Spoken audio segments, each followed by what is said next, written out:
Assalamualaikum warahmatullahi wabarakatuh. Innal hamdalillah nahmaduhu wa nasta'inuhu wa nastaghfiruh wa na'udzu billahi min shururi anfusina wa min sayyiati a'malina. May yahdihillahu fala mudilla lahu wa may yudlil fala hadiya lahu.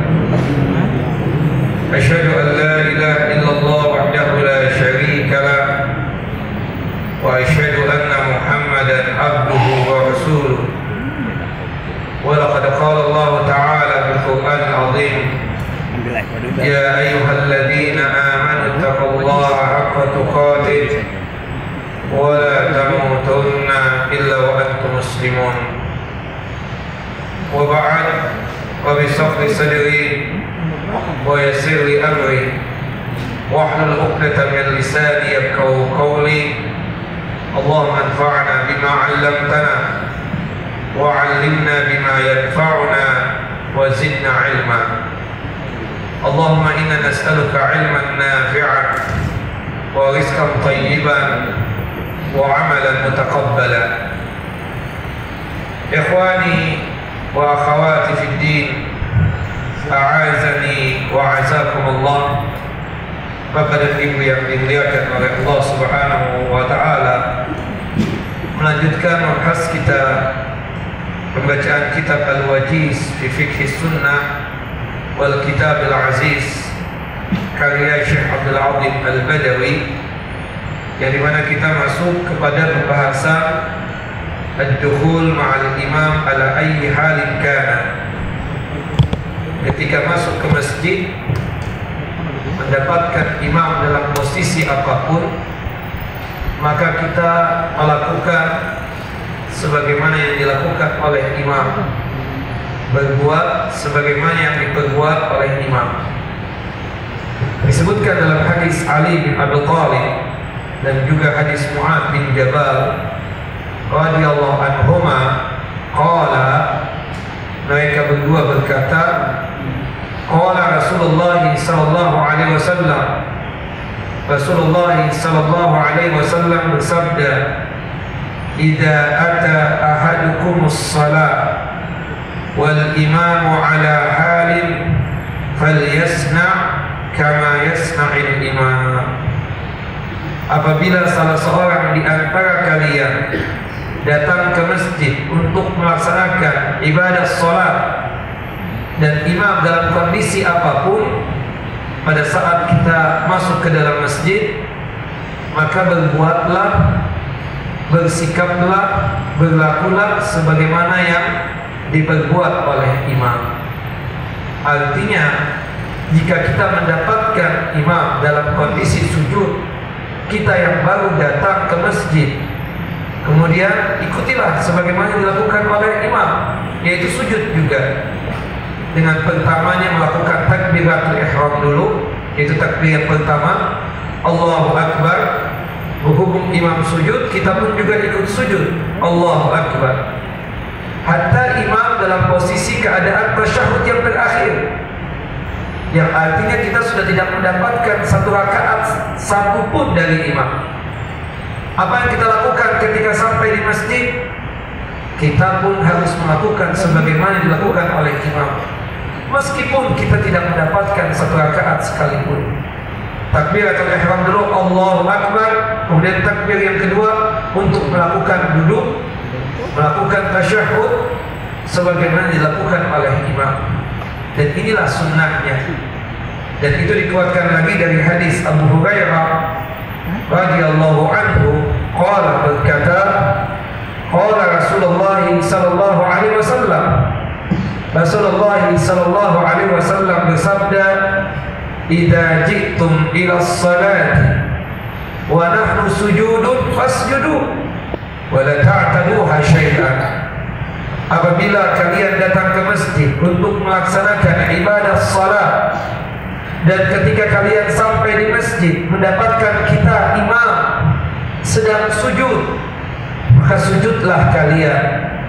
Tetapi memang kalian tidak terhitung satu rakaat, tidak mendapatkan satu rakaat yang terakhirnya terhitung 1 rakaat ketika imam ruku. Ketika imam i'tidal, sujud, duduk di antara 2 sujud, kalian baru masuk, ikutlah dengan imam. Apa yang dilakukan oleh imam, lakukanlah. Meskipun wala ta'taduha syai'an, kalian tidak dianggap jumlah rakaatnya, tidak terhitung 1 rakaat. Karena seseorang tersebut mendapatkan 1 rakaat dari imam, terhitung sholatnya 1 rakaat dari imam, itu jika dia tersebut mendapatkan rukunya imam. Wa man adraka rak'atan faqad adraka shalah. Orang yang mendapatkan rukunya imam berarti dia mendapatkan sholat, maksudnya terhitung 1 rakaat. Itu paling terakhirnya, bukan dengan Al-Fatihah. Kita katakan Al-Fatihah memang termasuk daripada rukun sholat, tapi bukan berarti seseorang ketika tidak mendapatkan Al-Fatihahnya imam dianggap sebagai orang yang missing atau hilang 1 rakaat dari imam tersebut. Karena patokan yang paling terakhir untuk mendapatkan rakaatnya imam atau terhitung 1 rakaat dari imam ketika imam tersebut ruku.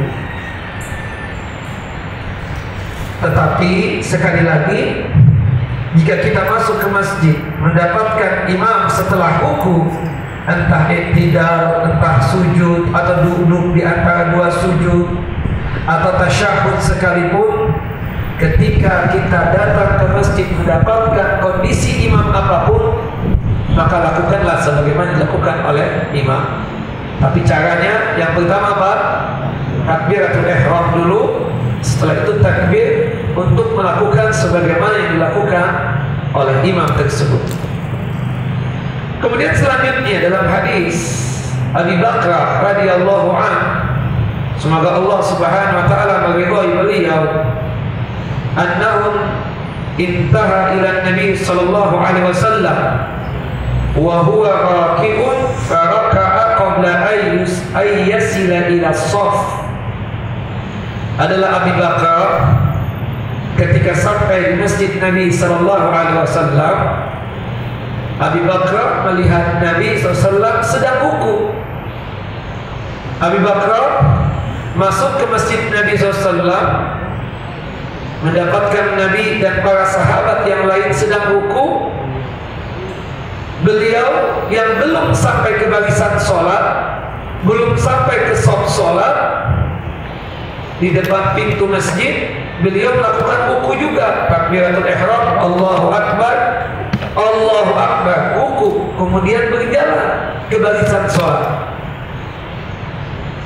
Ketika selesai sholat, Rasulullah SAW memanggil Abi Bakar untuk memberikan nasihat dan wejangan. Bukan yang dinasihati itu berkaitan dengan masalah dia baru berada di depan pintu masjid melakukan wuku, bukan itu. Yang dimana dia melakukan takbiratul ihram, Allahu Akbar, Allahu Akbar, wuku, kemudian jalan ke barisan sholat. Bukan itu yang ditegur oleh Nabi SAW. Tapi yang ditegur oleh Nabi SAW itu, dia ketika masuk ke barisan sholat, masuk ke shaf sholat, dalam kondisi melangkahkan kakinya begitu kencang, begitu keras, sehingga langkah kakinya yang begitu keras dan kencang tersebut mengganggu orang yang sholat. Itu yang ditegur oleh Nabi SAW. Sedangkan berkaitan tentang masalah dia masuk ke masjid, belum sampai ke barisan sholat, kemudian dia ruku, kemudian dia berjalan menuju barisan sholat dalam kondisi ruku, itu tidak ditegur oleh Nabi SAW. Itu benar adanya, dan dia terhitung sudah mendapatkan 1 rakaat dari imam. Rasulullah mengatakan, zadakallahu hirsan wa la ta'ud, dalam hadis yang lain, wa la ta'du. Semoga Allah menambahkan kesemangatan engkau wahai Abi Bakar dalam mempelajari din, mempelajari agama ini. Tetapi jangan engkau ketika masuk ke masjid masjid dalam kondisi melangkahkan kakimu begitu keras, begitu kencang, jalan cepat atau setengah berlari, jangan. Karena langkah kakimu yang kencang dan keras tadi mengganggu kita yang sedang sholat. Itu yang ditunggu oleh Nabi Sallallahu Alaihi Wasallam. Sedangkan masalah ruku dia sebelum masuk ke barisan sholat itu dibenarkan oleh Nabi SAW, dan itu dikuatkan lagi dari athar dari Atha, yang dimana Atha seorang tabi'in, annahu sami'a ibn Az-Zubair, Abdullah ibn Zubair, atau mendengar Abdullah ibn Zubair alal mimbar, berceramah di atas mimbar, yaqulu idza dakhala ahadukum al-masjida wan nasu ruku'un falyarka'. Apabila salah seorang di antara kalian masuk ke dalam masjid dan mendapatkan manusia dalam kondisi ruku, imamnya ruku, makmumnya ruku, falyarka'.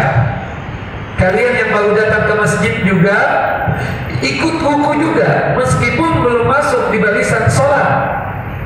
Kita masuk ke dalam masjid ini mendapatkan imam dan makmum sedang ruku, kita lakukanlah ruku meskipun belum mendapatkan barisan sholat, belum masuk di saf sholat. Takbiratul ihram dulu, Allahu Akbar, Allahu Akbar, kemudian sambil jalan. Imam i'tidal, kita pun juga i'tidal. Hatta yadkhula summa yadubbu raki'an hatta yadkhula fi shaff. Masuk dalam kondisi ruku dia berjalan sampai masuk ke barisan sholat. Fa inna dzalika sunnah. Kata Abdullah bin Zubair, itu sunnahnya seperti itu.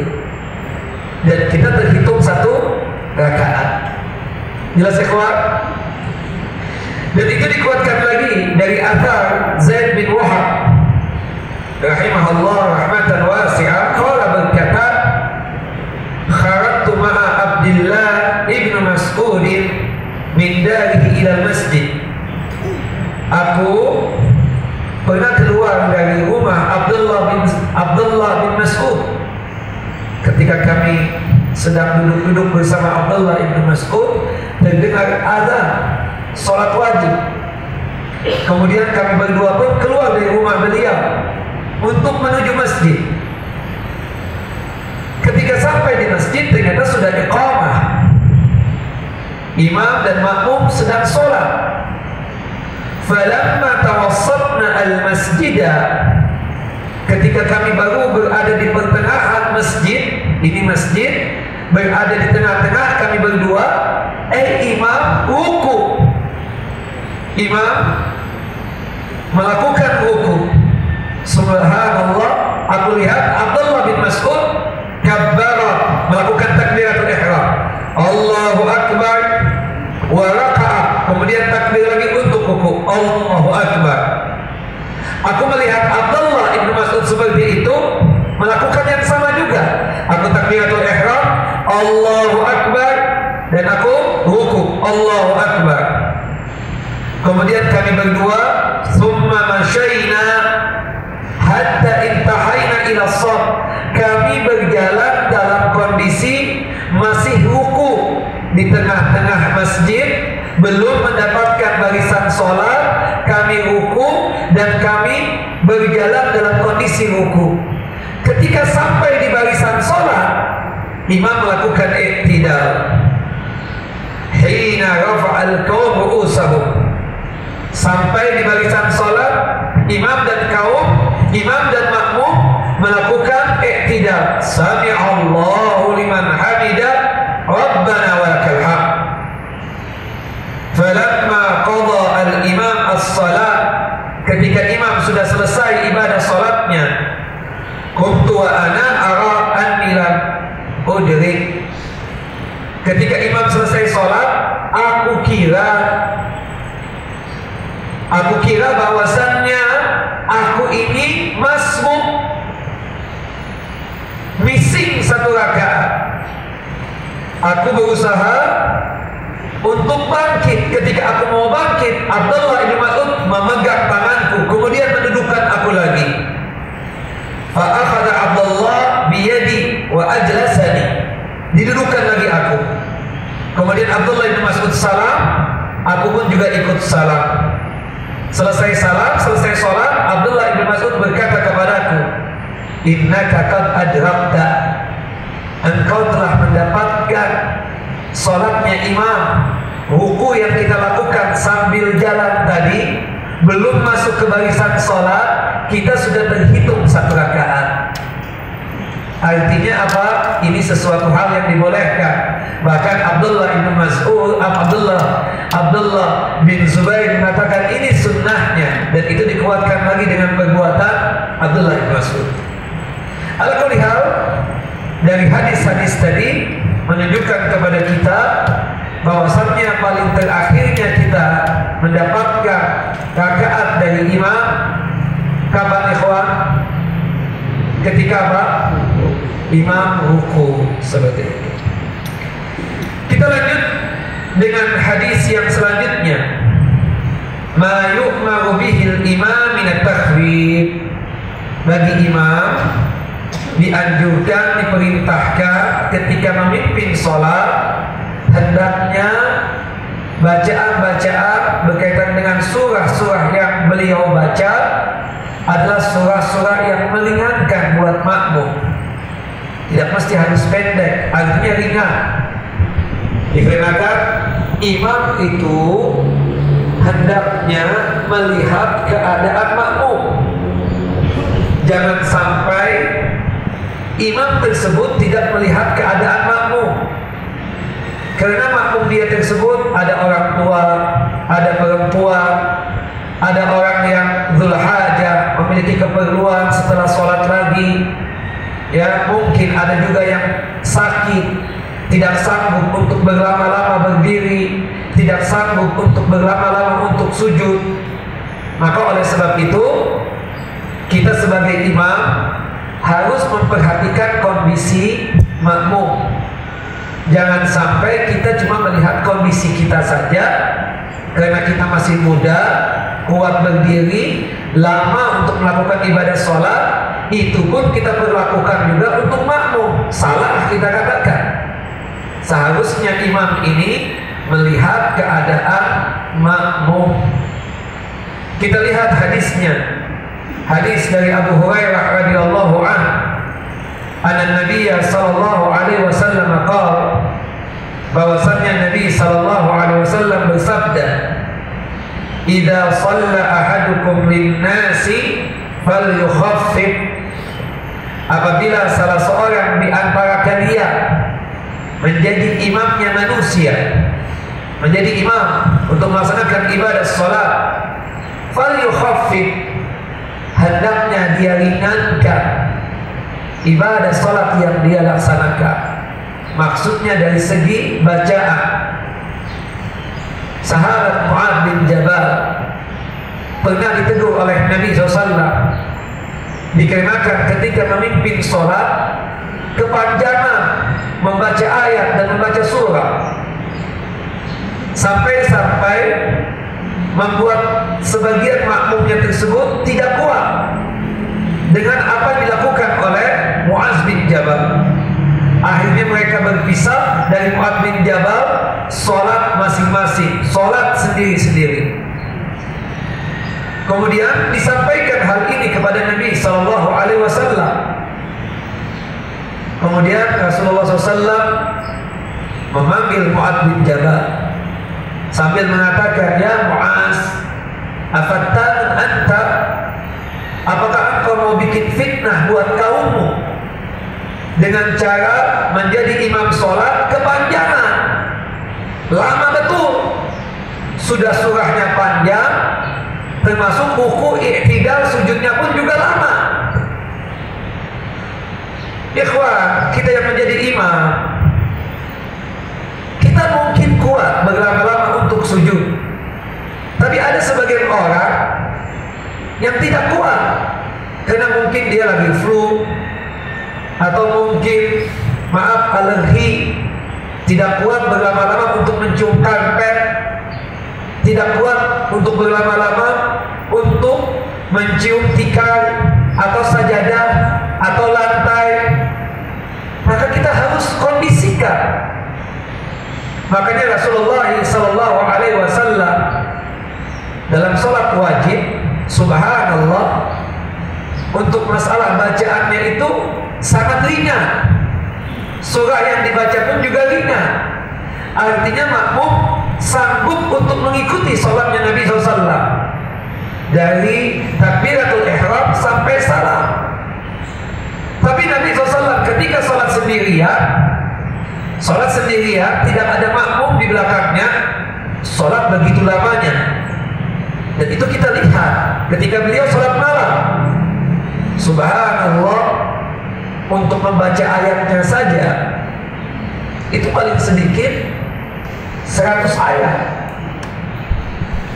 Dan posisi beliau ketika ruku seakan-akan seperti membaca 100 ayat untuk lamanya itu. Begitupun juga berkaitan tentang i'tidalnya, seakan-akan seperti membaca 100 ayat. Berdirinya itu, lamanya itu seperti membaca 100 ayat. Sujudnya pun juga begitu. Bahkan lain kesempatan ketika Rasulullah sholat sendirian, sholat malam terutama, itu selesai membaca surah Al-Baqarah, bahkan surah An-Nisa, bahkan surah Al-Imran. Artinya lama yang sangat luar biasa. Kapan? Sholat sendirian. Tapi ketika menjadi imam sholat, Rasulullah memperhatikan kondisi makmum yang sedang sholat. Bahkan pernah ketika itu sholat subuh, Rasulullah berkeinginan untuk agar memanjangkan bacaan. Karena kita tahu kalau sholat subuh ini paling panjang bacaannya Rasul. Itu terhitungnya 30 ayat sampai 60 ayat. Kadang-kadang dari 30 ayat sampai 100 ayat. Tapi subhanallah ketika rakaat yang kedua, Rasulullah berkeinginan untuk agak memanjangkan bacaan surah yang beliau baca. Terdengar tangisan anak kecil, bayi. Rasulullah SAW memilih surah yang pendek. Subhanallah, ketika selesai sholat, para sahabat bertanya, ya Rasulullah, tidak biasanya ini. Kok sholat subuh itu agak pendekkan pembacaan surahnya? Kata Rasul, aku tadi mendengar tangisan bayi. Aku khawatir jika aku memperpanjang bacaanku, sang ibu itu terganggu dengan kondisiku yang lama sholatnya, karena dia memikirkan anaknya yang sedang menangis. Artinya hilang kehusuan seseorang. Allahu Akbar. Dari hadis ini kita yang menjadi imam hendaknya meringankan bacaan surah, bukan surah yang pendek ya, artinya itu saja. Setiap hari waktu rakaat yang keduanya qul ya ayyuhal kafirun atau inna a'taina, salah lagi kita katakan. Kita meniru sebagaimana yang Rasulullah lakukan saja. Untuk sholat subuh hitungan ayatnya berapa? Dari 30 ayat sampai 60 ayat. Ya, 30 ayat sampai 60 ayat. Itu yang paling panjangnya. Untuk zuhur dan isya yang sedang dari 15 ayat sampai 30 ayat. Zuhur dan isya 15 ayat sampai 30 ayat. Yang paling pendek, yang paling ringannya adalah asar dan maghrib. Hitungan ayat yang biasa dibaca oleh Rasulullah dari 7 ayat sampai 15 ayat. Jelas ikhwan? Jadi kalau untuk subuh berapa ayat tadi? Hitungan berapa ayat? 30 sampai 60 ayat. Kadang-kadang sampai 100 ayat. Yang sedang sholat apa? Zuhur dan isya. Berapa ayat? Dari hitungan 15 ayat sampai 30 ayat. Untuk yang paling pendeknya, yang paling ringannya lagi, maghrib dan asar. Hitungan ayatnya berapa ayat? 7 sampai 15 saya. Kenapa ya Rasulullah kok harus diringankan bacaan salatnya tersebut? Fa inna fihim ad-dhaif. Dikarenakan di dalam makmum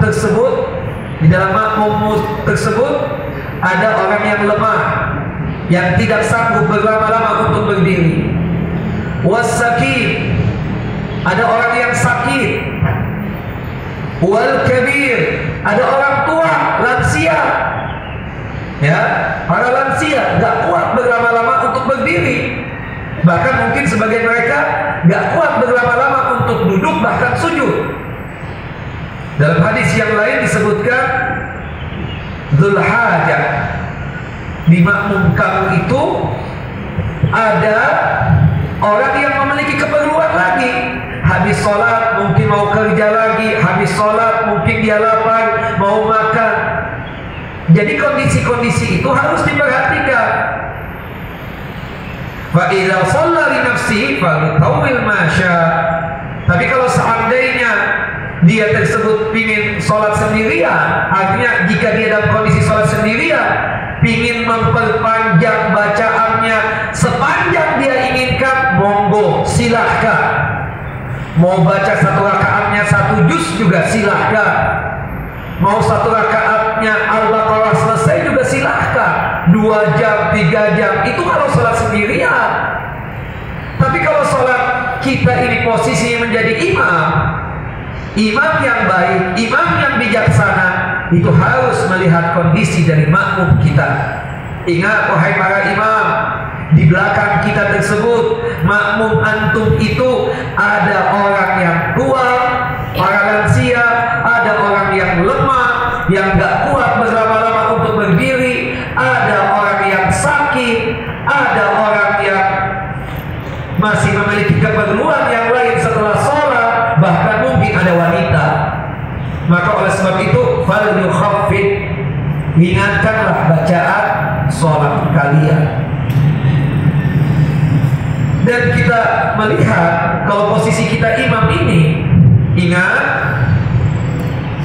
kalau kita melihat dari sholatnya Rasul, untuk pembacaan surah rakaat yang pertama itu lebih lama, lebih panjang ketimbang rakaat yang kedua.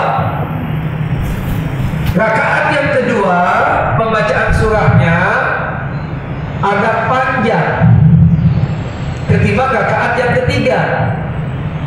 Dan rakaat yang ketiga pembacaan surahnya pun juga agak panjang ketimbang rakaat yang keempat. Jadi jangan sampai kita katakan rakaat yang pertama lebih pendek ketimbang rakaat yang kedua. Seharusnya kita sebagai imam memilih surah yang agak panjang ketimbang rakaat yang kedua. Sedangkan rakaat yang kedua agak panjang ketimbang rakaat yang ketiga dan keempat. Pertanyaannya, boleh nggak di rakaat yang ketiga dan keempat membaca surah setelah Al-Fatihah? Kita katakan boleh.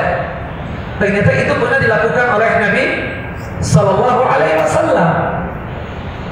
Ya, ketika sholat Isya di rakaat yang ketiga dan keempatnya, Rasulullah pernah melakukan itu. Di sholat zuhur, asar, Rasulullah pernah melakukan itu. Pernah membaca di rakaat yang ketiga dan keempat membaca surah setelah Al-Fatihah. Tapi seringnya Rasulullah mencukupkan untuk rakaat yang ketiga dan keempat membaca apa? Al-Fatihah saja. Tapi bukan berarti salah. Bukan berarti salah kalau kita membaca surah setelah Al-Fatihah di rakaat yang ketiga dan keempat. Pertanyaannya Ustaz, boleh nggak jika kita di rakaat yang kedua, di rakaat yang pertama lebih pendek membaca surahnya ketimbang rakaat yang kedua? Kita katakan boleh, sah. Dan itu pernah dilakukan oleh Nabi SAW ketika safar, sholat subuh bahkan. Karena kalau safar itu, ikhwan, kalau safar kita yang jadi imam pun, kita musafir semuanya ini. Di antara kita ada yang menjadi imam, tolong bacaannya diringankan. Ketika itu salat subuh. Salat subuh tadi hitungan ayat berapa ayat yang kita baca? Antara 30 ayat sampai 60 ayat. Tapi tidak dalam kondisi musafir. Kalau musafir agak diringankan bacaan. Ketika itu Rasulullah salat subuh, rakaat yang pertama membaca surah Al-Falaq. Rakaat yang kedua membaca surah An-Nas. Kapan itu posisinya? Kapan itu keadaannya? Jika apa? Musafir. Musafir jangan panjang-panjang. Al-Baqarah dibaca semua. Jangan. Kenapa? Karena posisi musafir itu kan capek, lelah, ya. Kemudian ada hajah, ada keperluan lagi ini setelah kita melakukan sholat ini. Artinya yang agak ringan. Sampai-sampai Rasulullah mempraktekkan untuk sholat subuhnya saja ketika memimpin sholat pada saat safar, pada saat beliau musafir, Al-Falaq sama An-Nas. Nah, dari hadis ini juga Al-Falaq berapa ayat? 5 ayat. An-Nas 6 ayat. Jadi boleh enggak kalau kita rakaat yang pertama lebih ringan, lebih pendek ketimbang rakaat yang kedua dalam masalah pembacaan surah? Boleh enggak? Sah enggak salatnya? Sah. Cuma afdolnya itu utamanya usahakan rakaat yang pertama itu agak panjang ketimbang rakaat yang kedua. Rakaat yang kedua surah yang dibaca agak panjang ketimbang rakaat yang ketiga. Rakaat yang ketiga pembacaan surahnya agak panjang ketimbang rakaat yang keempat. Dan itu yang disebutkan dalam hadis Abu Sa'id Al-Khudri radhiyallahu anhu. Kemudian kita masuk kepada pembahasan wujub mutaba'atil imam wa hurmatu musabaqatihi. Wajibnya kita tersebut ikut imam dan haramnya kita mendahului imam. Orang disebut mengikuti imam kapan? Ketika imam sudah melakukan perbuatan sholat, baru kita sebagai makmum ikut dengan imam. Itu yang disebut dengan ikut dengan imam. Tentunya ikut dengan imam ini berkaitan dengan al-a'mal as-salati al-zahirah. Amalan-amalan sholat atau perbuatan-perbuatan sholat yang nampak, yang kelihatan oleh kita.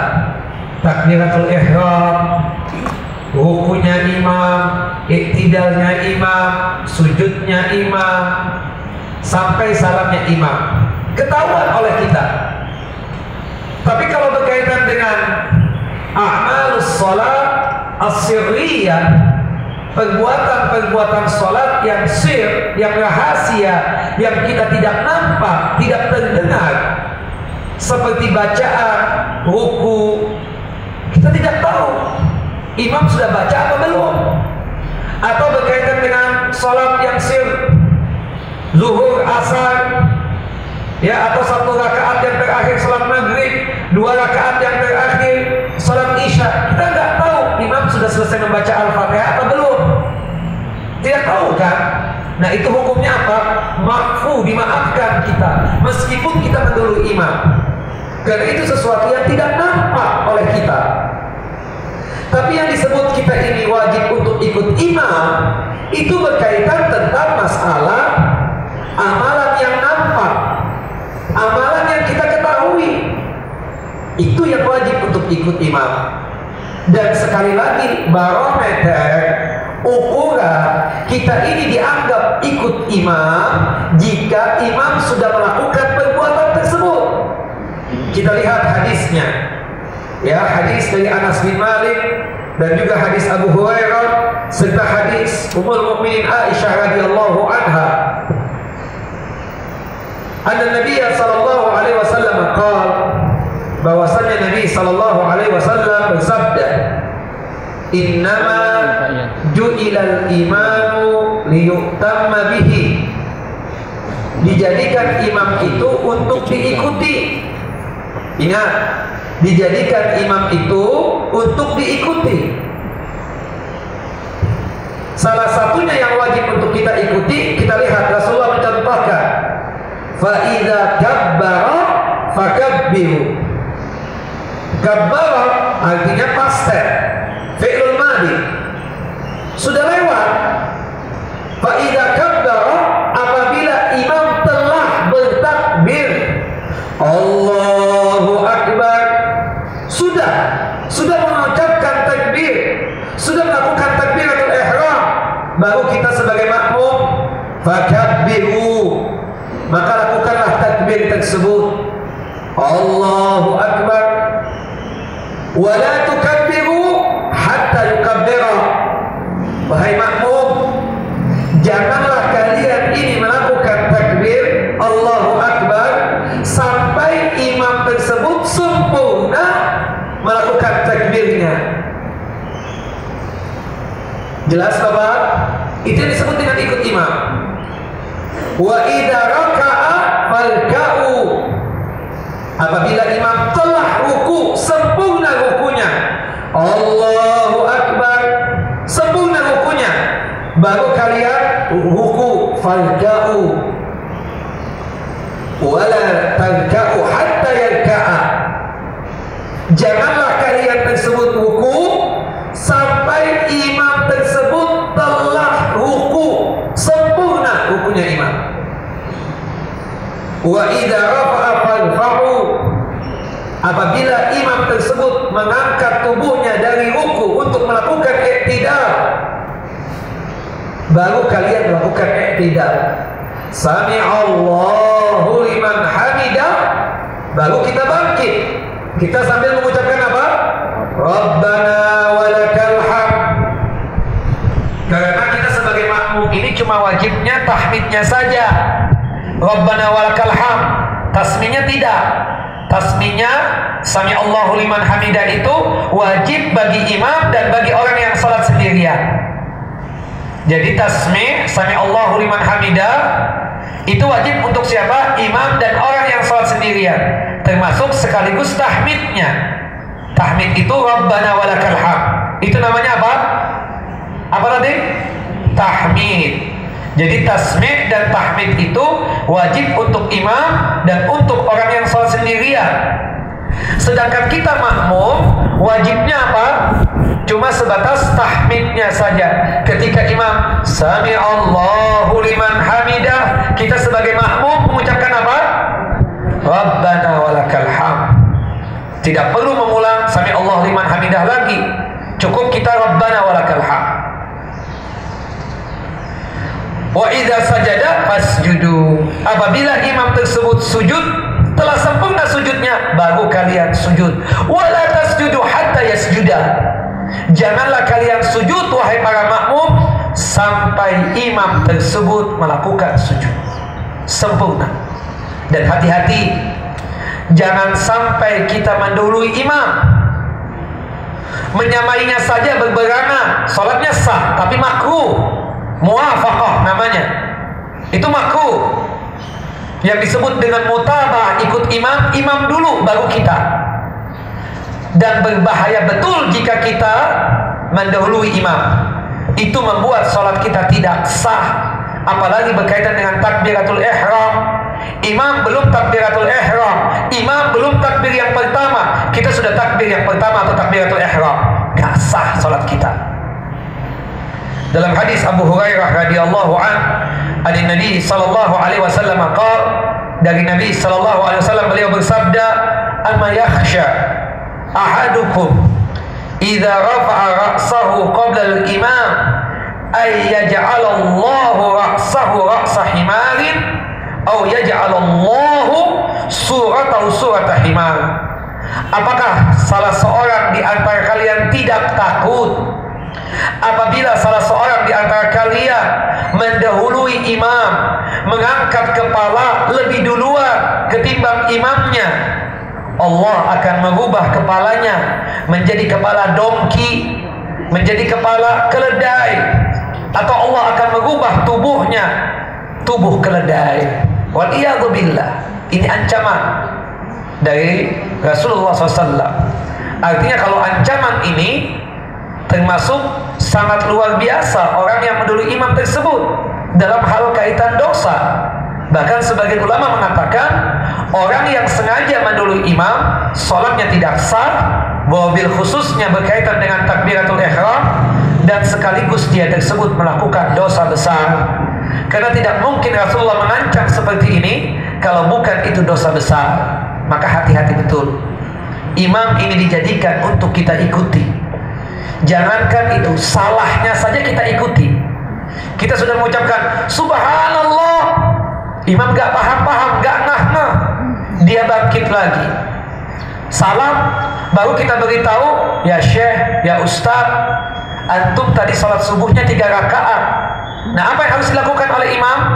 Dia tersebut harus sujud sahwi untuk menutupi kesalahan yang ada pada saat dia lupa dalam masalah jumlah rakaat sholat.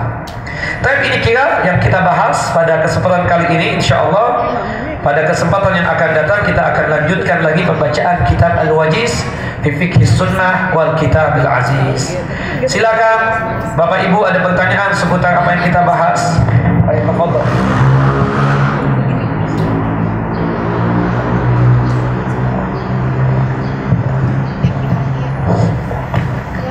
Bismillahirrahmanirrahim. Assalamualaikum warahmatullahi wabarakatuh. Waalaikumsalam. Dari yang tadi sempat Ustaz sampaikan, ini berbicara masalah kaifiatus sholat. Di sini saya akan menyampaikan pertanyaan, tapi pertanyaan itu saya akan mendahulukan dengan kejadian yang saya pernah alami. Pernah saya sholat Ustaz, ada 2 orang masbuk. Jadi mereka di samping saya. Waktu itu mereka masbuknya 2 rakaat. Setelah itu datang lagi 1 orang. Ketika kita sudah selesai, datang 1 orang. Dia memberi isyarat kepada orang yang satunya. Dia memberi isyarat. Setelah memberi isyarat, orang ini secara otomatis pasti dia harus menjadi imam. Tapi dia malah mundur, dan mereka 2 ini, yang masbuk terakhir sama masbuk yang sebelumnya itu menjadi imam, dan yang satunya lagi itu dijadikan patokan menjadi imam tanpa memberi isyarat kepada yang sebelahnya, yang sebelah kirinya. Dan itu bagaimana Ustaz? Karena saya melihat Sholat orang yang kedua itu enggak. Iya. Kenapa dia mundur? Memang kejadiannya kadang begitu. Ada orang masuk, 2 orang, dia sama-sama masuk. Anggaplah dia hilang 2 rakaat atau 1 rakaat. Ketika imam sudah selesai, salam ke kanan dan ke kiri, tahu-tahu salah seorang di antara mereka itu menjadikan temannya itu sebagai imam lagi. Nah, itu tidak boleh. Itu membatalkan imam yang pertama. Seharusnya orang yang masuk, yang 2 orang tadi, masing-masing mereka menyelesaikan sholatnya, karena imamnya tetap imam yang pertama itu.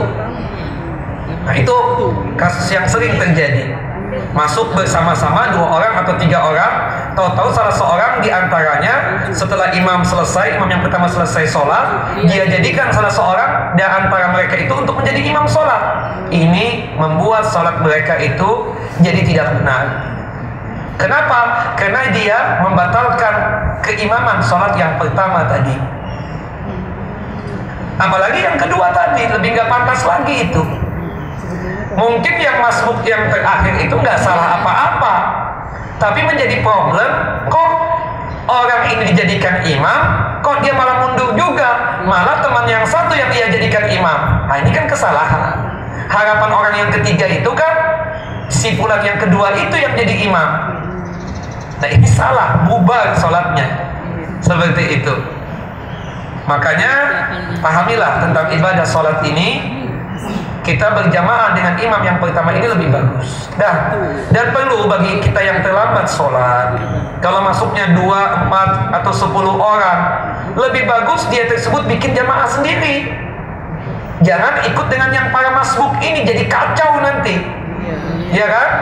Lebih bagus dia ambil tempat di belakang bersama 10 orang tadi, dia bikin jamaah yang kedua. Gak ada masalah seperti itu. Allah, daripada dia mengganggu orang yang sedang menyelesaikan ibadah sholatnya tersebut. Baik, silakan. Ada yang lain? Assalamualaikum warahmatullahi wabarakatuh. Salam. Ustaz, mengenai tata cara mengikuti imam ini kan itu kan ada 3 cara. Mereka menyampaikan misalnya Allahu Akbar, itu kadang-kadang dia di awal gerakan, di tengah, dan pas sudah posisi tegak berdiri lurus gitu, Ustaz. Nah, biasanya kita di masjid yang biasa kita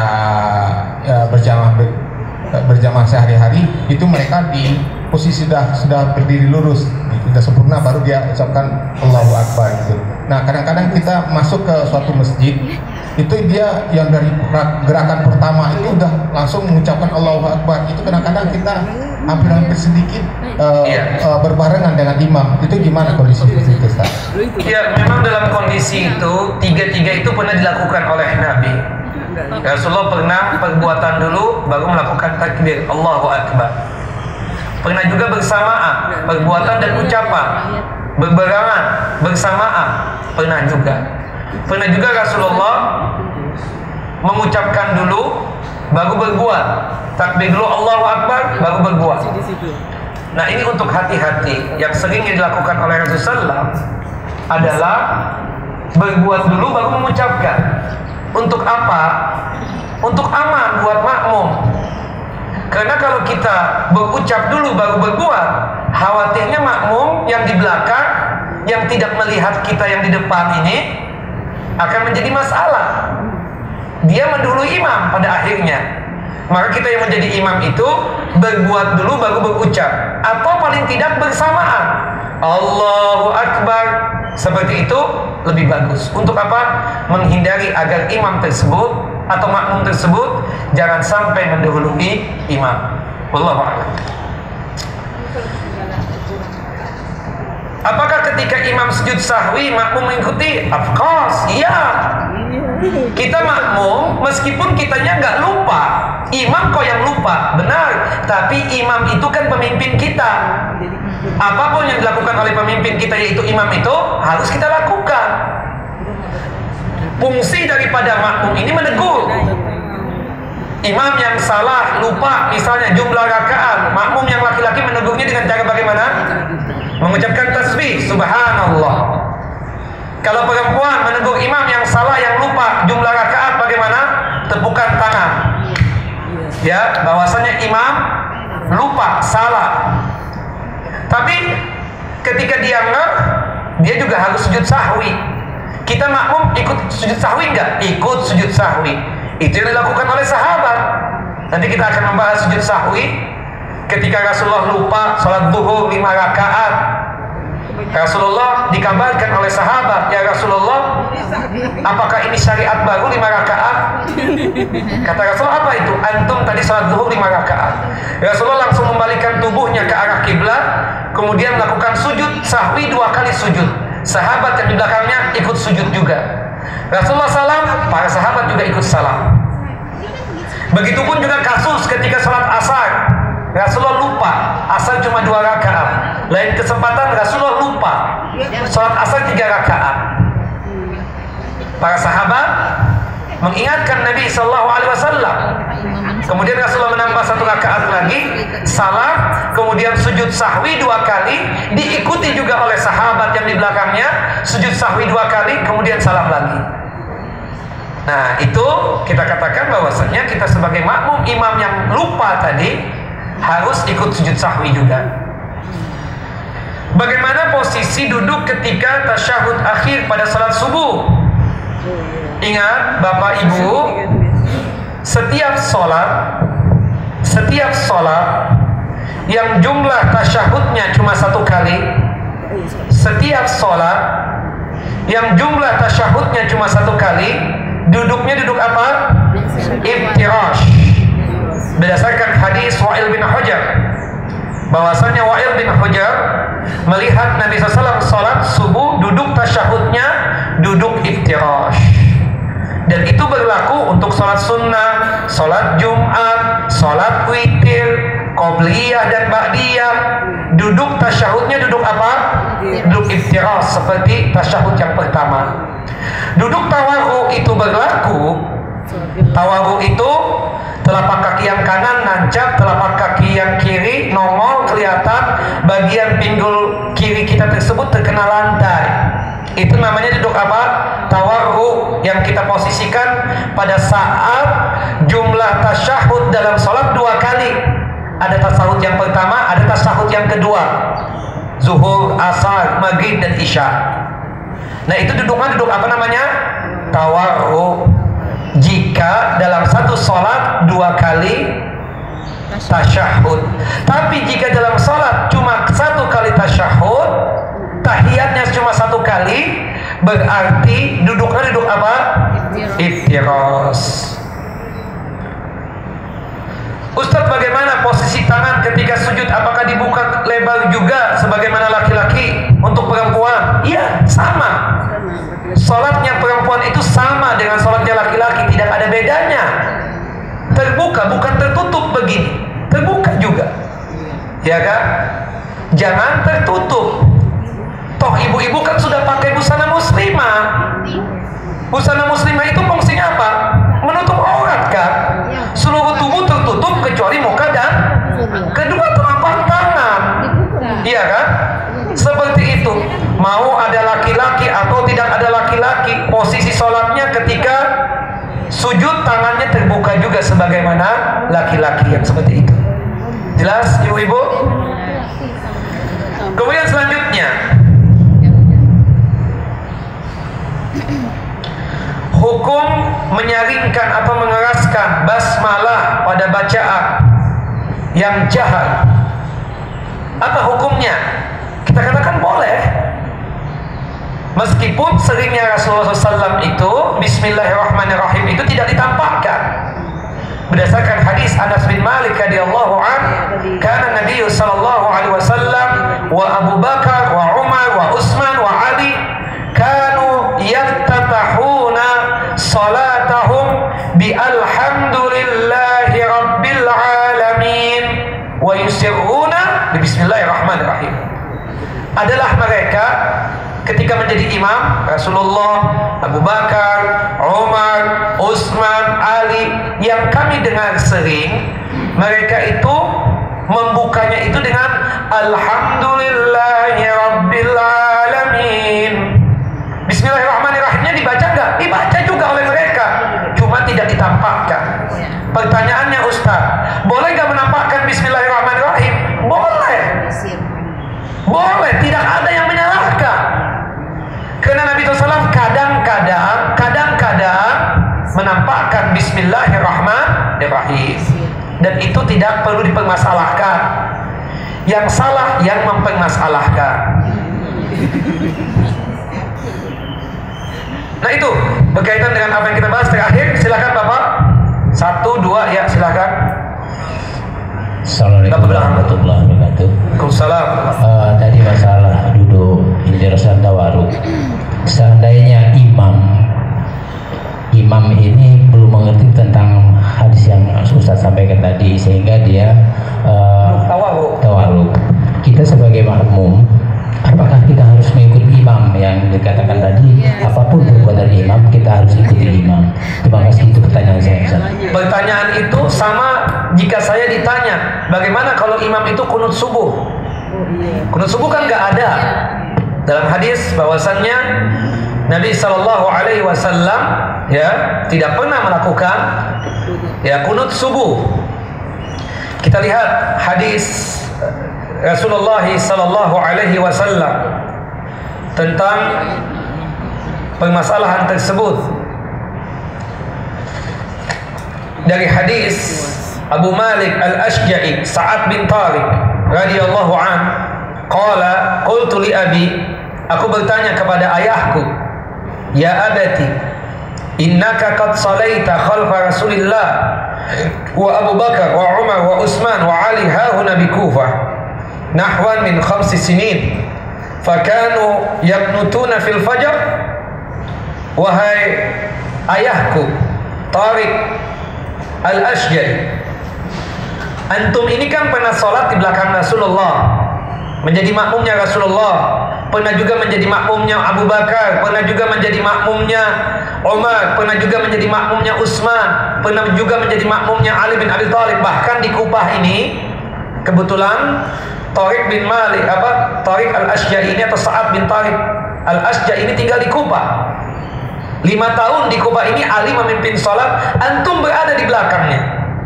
Pertanyaanku, wahai ayahanda, fakanu yaqnutuna fil fajar, apakah mereka melakukan kunut di waktu subuh? Faqala ay bunayya muhdas, wahai anakku, tidak, mereka tidak melakukan itu. Nah, kalau di masjid kita kan nggak ada, alhamdulillah, sesuai dengan sunnah. Kalau di masjid lain, kita tetap sholat di masjid itu enggak? Tetap sholat, jangan tinggalkan sholat berjamaah, nggak boleh. Tapi posisi kita yang makmum, berhubung imamnya salah, dia melakukan kunut subuh misalnya, apa posisi kita? Lepas tangan, kita nggak ikut. Apalagi yang berkaitan dengan amalan sunnah tadi, duduknya duduk tawadhu. Kita yang makmum kebetulan sudah tahu hadisnya, bahwasanya yang benar dalam hadis Wa'il bin Hajar, kita duduknya duduk apa? Iftirash. Maka yang kita lakukan apa? Duduk iftirash. Itu pun juga Bapak, kita yang di depan yang tahu. Gimana kalau Bapak sop yang ke-10 mau nengokin dulu, kita melihatin dulu nih imam duduk apa, atau mau menanyain, itu mungkin yang kebiasaan saja, yang kita tahu si imamnya si fulan. Tapi kalau suatu hari kita sholat di masjid yang kita nggak tahu imam ini duduk iftirash apa tawadhu, apa yang kita lakukan? Kembali kepada hukum asal. Setiap sholat yang tasyahudnya cuma 1 kali, duduknya duduk apa tadi? Iftirash. Jadi duduknya apa kali Pak? Iftirash. Meskipun imamnya tawadhu, karena kita ingin menjalankan sunnah Nabi Sallallahu Alaihi Wasallam. Ya Bapak terakhir. Assalamualaikum. Iya. Kalau waktu sedang sholat, imam sudah sadar bahwa dia salah, dia melakukan sujud sahwi, boleh kan?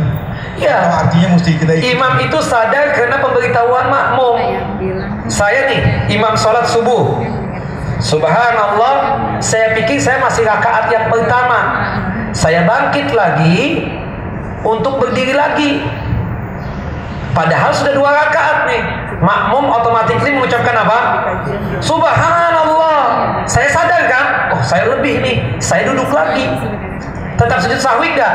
Tetap sujud sahwi, karena dia sudah menambah. Seharusnya tidak boleh berdiri, kecuali berkaitan dengan tasyahud yang pertama. Ketika tasyahud yang pertama, dia lupa.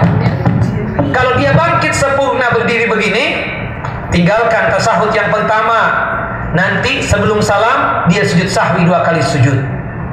Tapi kalau seandainya baru setengah mau berdiri, saya diingatkan, subhanallah, saya belum berdiri sempurna ini, saya duduk lagi. Tasyahud pertama, sujud sahwi nggak ada di situ? Tidak ada. Jelas Bapak? Nanti lebih fokusnya ya. Ustaz, tadi maksud saya sebelum diberitahu, imam duluan sadar, oh iya dia salah. Terus dia, Bapak tahunya salah imam gimana ceritanya? kan imam bisa aja menyadari, oh tadi dia belum sempat diingatkan oleh makmum, dia menyadari bahwa dia salah rakaatnya.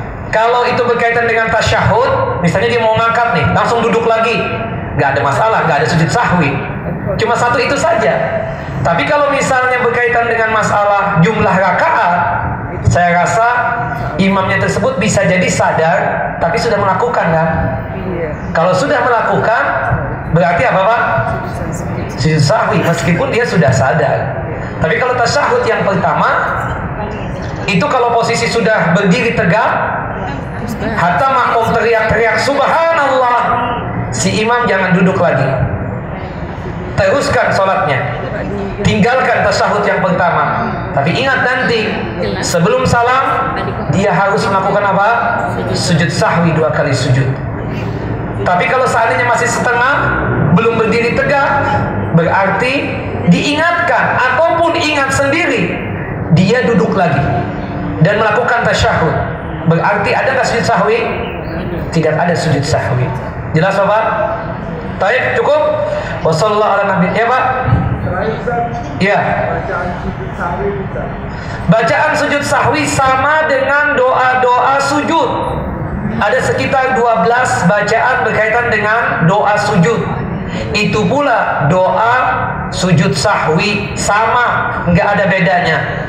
Adapun yang mengatakan doanya adalah subhanalladzi la yashu wa la yanam, ya, maha suci Allah Subhanahu wa taala yang tidak pernah lalai, tidak pernah tidur, ya, itu hadis dhaif. Itu hadis dhaif. Jadi doa sujud sahwi sama sebagaimana doa sujud keumumannya. Doa sujud ada berapa yang sudah kita pelajari? 12 bacaan. Paling pendeknya apa? Subhana wabil a'la, subhana wabil a'la, subhana wabil a'la. Boleh ditambah subhana wabil a'la wa bihamdi, subhana wabil a'la wa bihamdi, subhana wabil a'la wa bihamdi. Boleh juga doa yang lain, subuhun qudusun rabbul malaikati war ruh. Boleh juga subhanaka Allahumma wa bihamdika Allahumma ighfirli. Ada sekitar berapa? 12 bacaan. Itulah termasuk juga bacaan atau doa sujud sahwi. Wallahu a'lamu bissawab. Wa sallallahu nabiyana Muhammad wa ala ali Muhammad kama sallaita ala Ibrahim wa ala ali Ibrahim innaka Hamidun Majid. Allahumma barik ala Muhammad wa ala ali Muhammad kama barakta ala Ibrahim wa ala ali Ibrahim innaka Hamidun Majid. Subhanakallahumma wa bihamdika asyhadu an la ilaha illa anta astaghfiruka wa atubu ilaik. Assalamualaikum warahmatullahi wabarakatuh.